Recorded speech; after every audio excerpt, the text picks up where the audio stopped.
আসসালামু আলাইকুম রহমতুল্লাহি ওবরকাতুহ। সম্মানিত দর্শক, সম্ভবত আমরা গতি হারিয়ে ফেলেছি। জীবনে চলার যে গতি থাকে সেই গতি হারিয়ে ফেলেছি। ২ নম্বর হলো যে গন্তব্যে পৌঁছানোর জন্য যে রাস্তা দরকার, সে রাস্তা আমরা হারিয়ে ফেলেছি।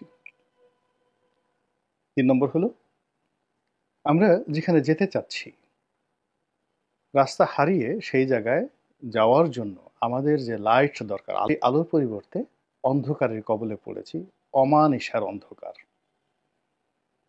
এবং শুধু অমানিশার অন্ধকার নয়, আমাবস্যা রাতে, শীতের রাতে, আমাবস্যা রাতে যদি প্রচণ্ড কুয়াশা পড়ে,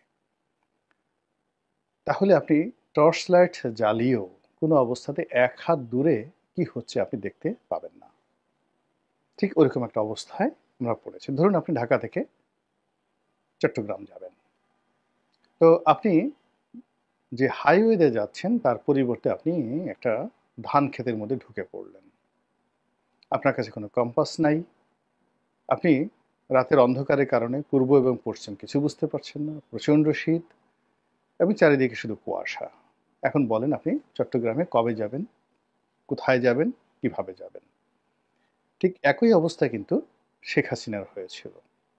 কন্টিনিউয়াসলি ১০ টি বছর আমি বারবার বলেছি যে শেখ হাসিনা পথ হারিয়ে ফেলেছেন, আওয়ামী লীগ পথ হারিয়ে ফেলেছে এবং শেখ হাসিনার যে বিরোধী পক্ষ তারাও পথ হারিয়ে ফেলেছে। এর কারণ হলো তিনি রাষ্ট্রশক্তি ব্যবহার করে ৩টি কাজ করেছেন। প্রথম কাজ হলো তরুণ যে সম্প্রদায় যারা শেখ হাসিনার মধ্যে ভয় তৈরি করার জন্য অনেকে ঘুষ দিয়েছেন, অনেককে নাই করে দিয়েছেন, অনেককে জেলে পুরেছেন, অনেকে গুম করেছেন, অনেককে খুন করেছেন। ২ নম্বর হলো যারা সিদ্ধান্ত নেবেন দলের, তাদের সবাইকে করাপ্ট করে ফেলেছেন। একদিকে জেলে নিয়েছেন, অন্যদিকে তাদের কোটি কোটি টাকার ব্যবসা নগদ অর্থ দিয়েছেন। ফলে তারা প্রায় সবাই মীর জাফরের ভূমিকায় আন্দোলনকে বিপথে চালিত করেছে, জনগণের সঙ্গে প্রতারণা করেছে। ফলে ১৫টি বছর পুরো রাজনীতি ছিল গতিহারা এবং পথহারা। এর ফলে কি হলো, আমরা আমাদের কাঙ্ক্ষিত মাকামে পৌঁছতে পারিনি।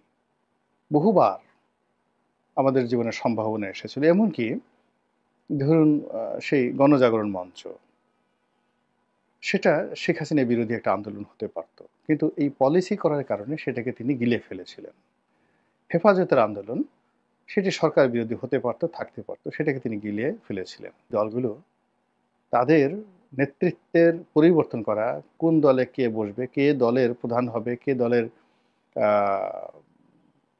কে পোস্টগুলোতে বসবে, এমনকি জেলা শহরে কার হাতে কোন রাজনৈতিক দলের নেতৃত্ব থাকলে সরকারের জন্য সুবিধা হবে, ওইভাবে গোয়েন্দা সংস্থার মাধ্যমে প্রেসক্রিপশন দিয়ে নেতৃত্ব সিলেকশন করা হতো।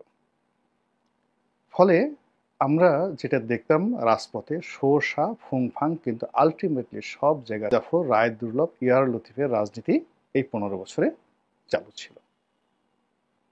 এর ফাঁকে যে আন্তরিকতা নিয়ে, সততা নিয়ে শেখ হাসিনার বিরুদ্ধে লড়াই করতে গেছেন, তাকে শেষ হয়ে যেতে হয়েছে, সাস্টেইন করতে পারেনি, সব কিছু শেষ করতে হয়েছে। আর বাকি যারা টিকে ছিলেন তারা ওভাবেই, আমি যেভাবে বললাম, মোরাললেস, কম হতে পারে বেশি হতে পারে, ওভাবেই তারা রাজনীতির যে ধারা, সেই ধারাটা